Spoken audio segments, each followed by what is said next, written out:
Lars Leetaru. Of all the things that could have broken Scott Jurek on a 2,189-mile run, it was a small tree root that crushed his spirit. He was 38 days into an attempt to beat the speed record for completing the full length of the Appalachian Trail, the mountainous hiking path that snakes along America's east coast, from northern Georgia to the top of Mount Katahdin, in Maine. Jurek, one of the greatest ultramarathoners of all times, was in trouble. After battling through a succession of leg injuries, then slogging through Vermont's wettest June in centuries, he had to make up ground over a particularly merciless stretch of the trail, New Hampshire's White Mountains. Delirious from just 2 hours of sleep following 26 straight hours of hiking, he was stumbling along the trail when he encountered the root in his path. "As I saw it coming, I didn't know what to do," Jurek recalls in his new memoir, North, Finding My Way While Running the Appalachian Trail, co-written with his wife, Jenny. "Was I supposed to step around it, or over it? I just couldn't remember, so he hit it and toppled. I'd forgotten how to raise my legs," he writes. How to run like a sane person. Jurek's victories in punishing 100-mile races since the late 1990s, plus a starring role in the writer Christopher McDougall's bestseller, Born to Run, have made him a distance-running celebrity. But tackling the Appalachian Trail forced him to dig deeper than he ever had before. 5 weeks in, he was down more than a dozen pounds, and his ribs were visible. His eyes bulged, feral and unfocused. His body reeked of apple cider vinegar as his sweat excreted excess ammonia. And his mind was beginning to crack. Late one night, he was mystified by the lights of a house he spotted on top of a mountain. A running partner had to explain that what he saw was the moon. Jurek joins a tried-and-true literary tradition, the extreme athlete telling a harrowing tale of making it to the edge and back. From Edmund Hillary's account of scaling Mount Everest to the long-distance swimmers and Diana Naiad's Find a Way, the genre offers athletes a chance to articulate how and why the toughest humans on the planet are capable of persevering when so many others would give up. The implicit promise is that readers will get a chance to learn something about how far the rest of us can push ourselves. And while we're at it, perhaps we'll glean the insight we really want, how far we should push ourselves. But what if extreme athletes are the worst sources of wisdom, and that is precisely what makes them fascinating? Little Brown to hear Jurek tell it, forcing himself to the limit is purifying and transformational. Though man's soul finds solace in natural beauty, it is forged in the fire of pain, he writes. But listen closely, and bodily transcendence is not exactly grist for motivational posters. Jurek's pages are haunted by comrades who didn't make it through the fire unscathed. He was joined for part of the trail by Aaron Ralston, the hiker famous for amputating his own arm to free himself from a boulder. Jurek's friend Dean Potter, a legendary climber and base jumper, died in a wingsuit accident days before Jurek began his trek. "I had known ultra-runners to finish races as their kidneys were shutting down and they were losing control of their bowels," Jurek reports. He recalls a runner who fought through debilitating headaches to finish a 100-mile race and then died of a brain aneurysm. Jurek and his kind are masters of walking themselves to the brink, but how they get there is only dimly understood. North, in fact, makes the case that a lack of curiosity on that score has been a secret of Jurek's success. While he eagerly experiments with unconventional ways to improve his performance, veganism, Abraham Maslow's theory of self-actualization, the samurai code, he has spent most of his career willfully ignoring the basic question of what possesses him to compete in such a punishing sport in the first place. "You rarely ask why when you win," Jurek writes. For athletes at his level, endurance justifies itself. We all kept going. Science backs up the notion that this unflinching drive forward is as essential as physical talent for competitors like Jurek, if not more so. Endurance is not all in your head, but as the journalist Alex Hutchinson explains in Endure, Mind, Body, and the Curiously Elastic Limits of Human Performance, the brain plays a pivotal role in gauging exertion and ultimately dictating when it's time to stop. The psychology and physiology of endurance are inextricably linked. Hutchinson writes, any task lasting longer than a dozen or so seconds requires decisions, whether conscious or unconscious, on how hard to push and when. As things get tough, the mind constantly takes stock of physical reserves and negotiates with the body over just how long it can hold out. This feedback loop is a relatively new model of endurance. Living creatures were long thought to be powered by some inscrutable, vital force.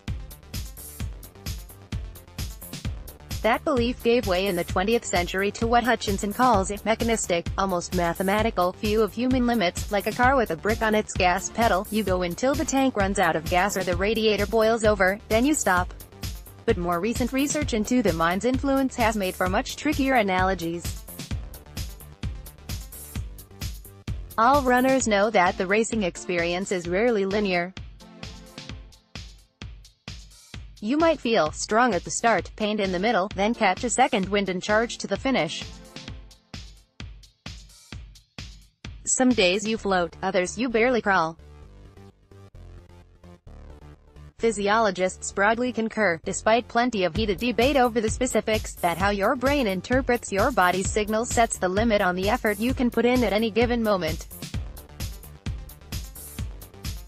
Tweak your mentality, and your sense of that limit can change. William Morrow Hutchinson tallies the conventional tools that any coach would recommend: positive thinking and visualization, good diet and hydration. He also delves into the more unsettling vanguard of expertise on breaking through the brain's barriers. It includes brain endurance training, a weeks-long program of painfully boring computer tasks designed to help people fight off mental fatigue. Researchers, as well as an ever-growing scene of DIY enthusiasts, are trying transcranial direct current stimulation, or brain zapping, which involves sticking dual electrodes to a subject's skull in an effort to unlock the brain's hidden reserves. The practice is controversial, but some evidence indicates that it can enhance endurance and power. In one series of experiments, scientists injected the powerful opioid fentanyl into the spines of cyclists so that they couldn't register pain at all. The volunteers rode so hard that they couldn't walk afterward, and they ended up pacing themselves so poorly that their times weren't faster than usual. Still, Hutchinson suggests, the single greatest impetus for stretching beyond your limits appears to be good old belief. No out-of-shape runner can crush a 4-minute mile with motivation alone. Research shows that having an unshakable confidence in one's ability and commitment reliably compels athletes to find that extra gear. Training is the cake and belief is the icing.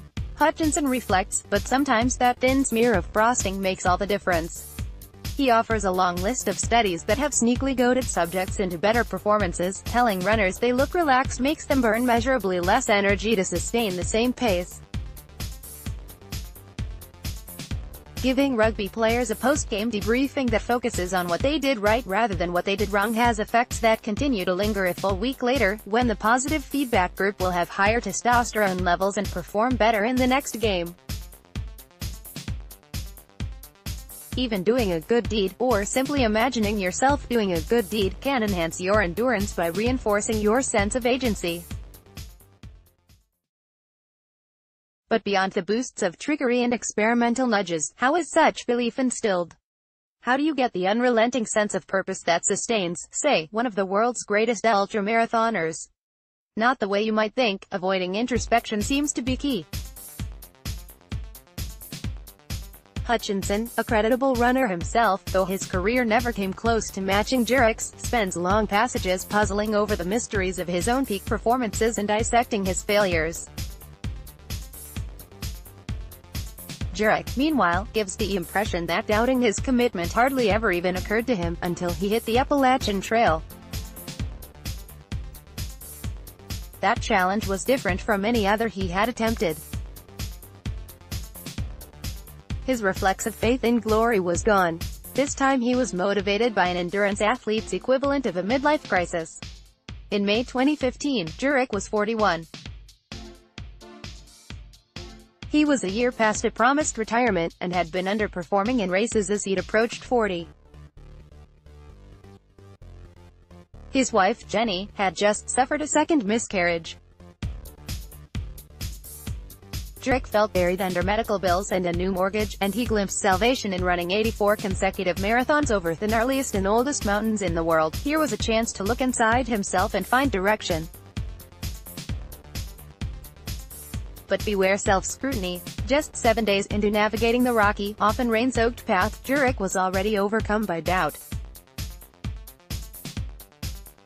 In agony, one quadriceps torn and the kneecap on his other leg severely inflamed, he was overtaken by the demon that success had so long shielded him from. "Why was I even out here in the first place?" he asked, hobbling beneath a canopy of oak branches. A mantra favored by one of the many veteran ultra-runners who accompanied Jurek for parts of the trail provided his answer: "This is who I am, and this is what I do." In other words, don't ask why. Breaking through his own limits makes Scott Jurek, for whom the mantra served to help reaffirm the value of his long-guarded myopia. Damp and miserable in North Carolina, he wrapped athletic tape around his battered legs and limped onward. In her own more reflective way, Jennifer Farr Davis, the very person whose record Jurek set out to break, ends up confirming the power of compulsive determination in her book The Pursuit of Endurance, harnessing the record-breaking power of strength and resilience. In 2011, she blitzed the Appalachian Trail in 46 days, 11 hours, and 20 minutes, an average of 47 miles a day. Though Davis's ultra-running credentials pale in comparison to Jurek's, she's no slouch. She'd already completed the trail twice and set the fastest time for women. "Endurance isn't a human trait, it is the human trait," she writes, giving Jurek's borrowed mantra more philosophical sweep. "We exist only as long as we persist." Thanks to her gender, she had a sort of built-in Y goading her. Male runners hold the world record in all commonly contested distances, from sprints to ultramarathons, by considerable margins. The best physical traits for taking on extreme distances on the scale of the Appalachian Trail, though, remain mysterious. Men's larger muscles and greater lung capacity may not hold up against women's lighter frames and superior fat-burning abilities. As a sample of one, Davis couldn't clinch the case, of course, but being a woman impelled her to prove herself on the trail. Viking being a woman also gave her a reason to hang up her hiking shoes once the proof was in. "After the birth of my daughter, a part of me knew that I would never again be able to pursue an extended trail record with success," she writes. Her body wasn't the obstacle.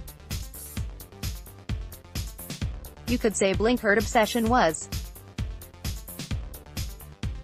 "My transition to motherhood did not take a physical toll that would prevent me from setting a trail record, but emotionally I am no longer capable of putting my needs first for 46 days. In detailing the loss of her competitive drive, Davis converges with Jurek, for whom extreme endurance is more a calling than a choice. Trail feats could no longer define her when something else did. Davis still glorifies endurance, and as she interviews many of the trail's aging former record holders, she confesses to a certain envy of those who have never given up arduous regimens. "They have kept a part of themselves that I have let go," she writes wistfully, a woman long wedded to tackling extreme physical challenges outdoors.